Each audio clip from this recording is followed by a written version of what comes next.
안녕하세요. 직방부동산입니다. 제가 오늘 동시진행 계약에 대해서 설명을 해드리려고 하는데요. 이 동시진행 계약 문제가 일반적으로 깡통주택의 이제 전세의 어떻게 전유물로 자리 잡고 있는 추세라고 말하기 그렇지만 그런 경우들이 굉장히 많아서 동시진행은 가급적이면 이 매수인과 매도인이 어떤 신뢰할 만한 어떤 재정적인 상태가 있지 않는 이상 웬만하면은 진행하지 않는 것이 나을 거라고 저는 이제 권해드리고 있고요. 정말 불가피한 경우에는 물론 이게 이 동시 진행이란 거래 방식이 뭔가 문제가 발생할 수 있는 여지는 있지만 이게 문제 있는 거래 방식이라고 볼 수는 없기 때문에 그런 부분에 대해서는 일단은 정말 신중하게 접근해 보실 필요가 있을 것 같습니다. 제가 한번 설명드려 보겠습니다.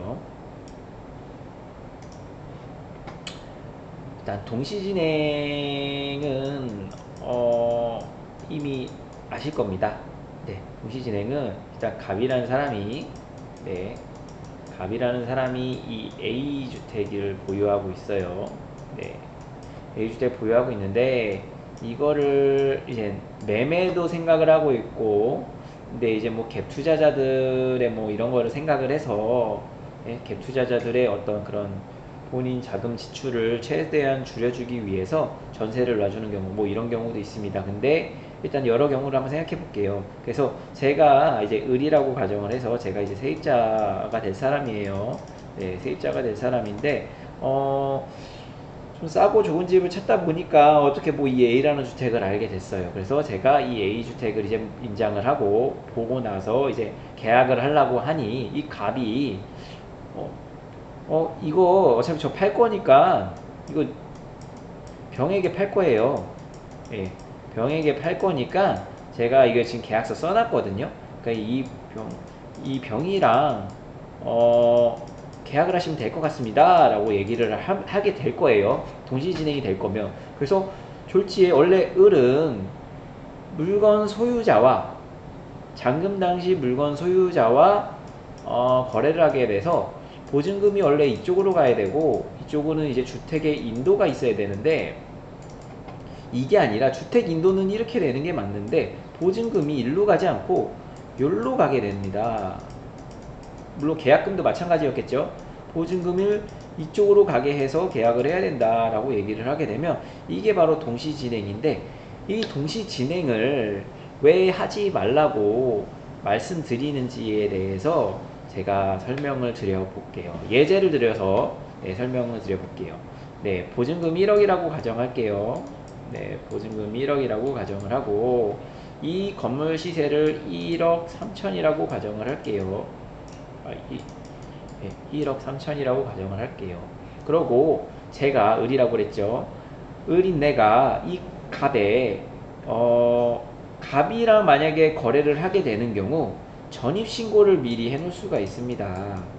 전입신고를 미리 해놓을 수가 있고요. 그러면 이 전입신고를 하게 되면 갑과의 적법한 계약을 체결했기 때문에 이 임대차 계약서는 적법하다라고 판단이 돼서 이 전입신고가 유효하게 받아들여져요.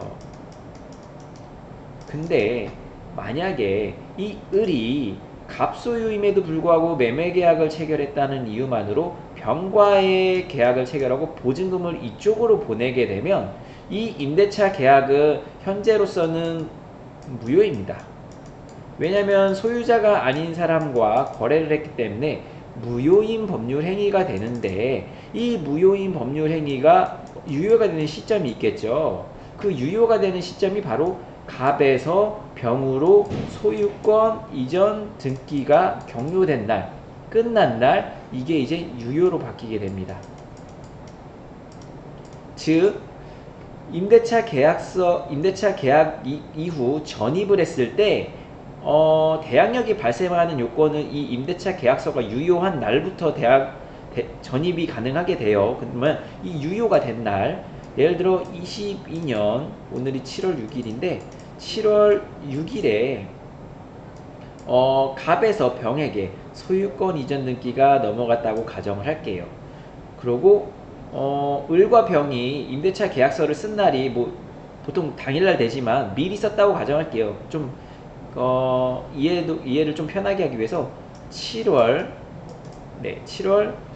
1일에 계약서를 썼다고 가정을 해보겠습니다. 그러면 7월 1일에 계약서 쓰고 7월 1일에 이사 점유했다고 가정할게요. 자, 그러면 이때 이 임차인은 전입도 7월 1일에 했고 점유도 7월 1일에 했으니까 7월 2일에 대항력을 발생하겠구나 라고 생각을 할 수가 있어요.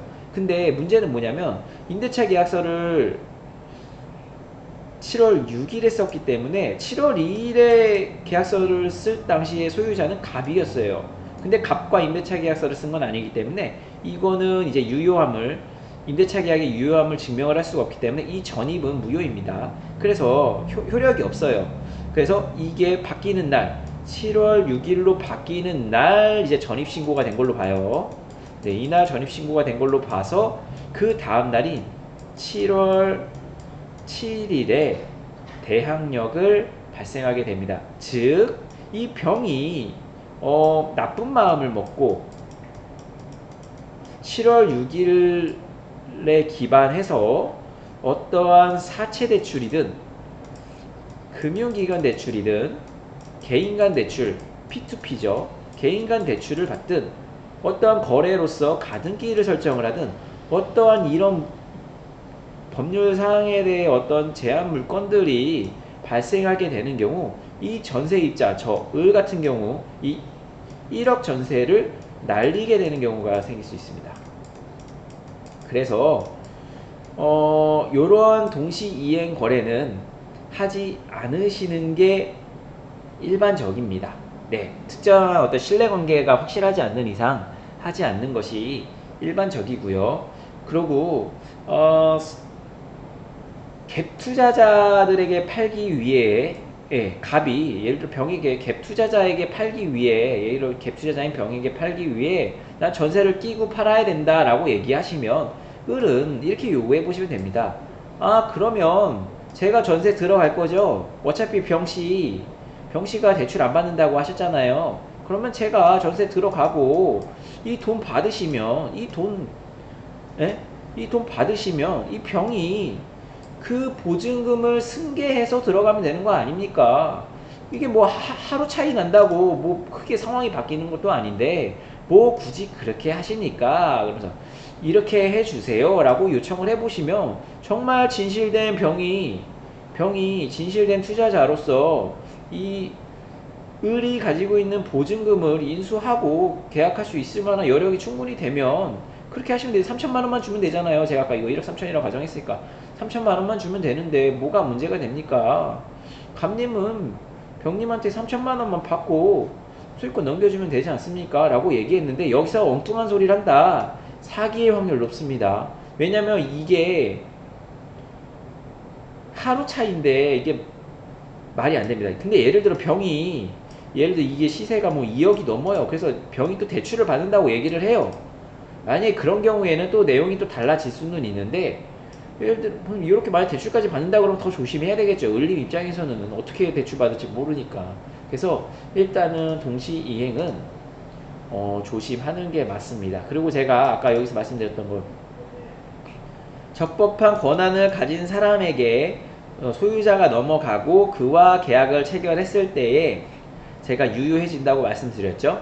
이게 여기 판례에서 나오면 대법원 판례 1999년 4월 24일날 선고된 3일날 선고된 98-32939 판결에서 얘기가 나와 있습니다.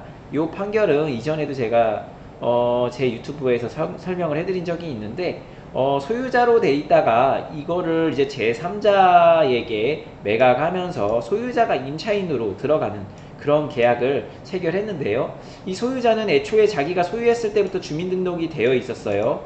그런데 그 주민등록은 소유자로서의 주민등록이기 때문에 이거를 매매한 매수자와의 임대차 계약을 이제 체결하면 그때부터 만약에 임차인으로서 소유자로서의 주민등록이 아닌 임차인으로서의 주민등록으로서 효력을 발휘하기 위해서는 매수자가 그것을 취득한 날에 이제 전입신고를 한 걸로 보게 되기 때문에 네, 그 다음 날에 이제 대항력을 갖춘다라는 이제 판결이에요. 그래서 이 소유자 같은 경우에는 손해를 많이 보게 된 거죠. 네, 요 판결 추후에 한번 뭐 제가 올린 영상을 보셔도 되고요. 이 판결문을 한번 읽어보셔도 될 것 같습니다.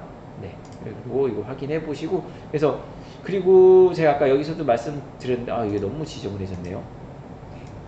다시 한번 갑 제가 을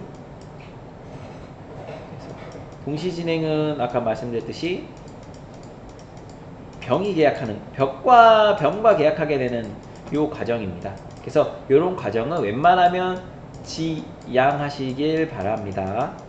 그리고 미리 뭐 전입신고해 놓으면 되지 않나요? 아까 제가 설명드렸습니다.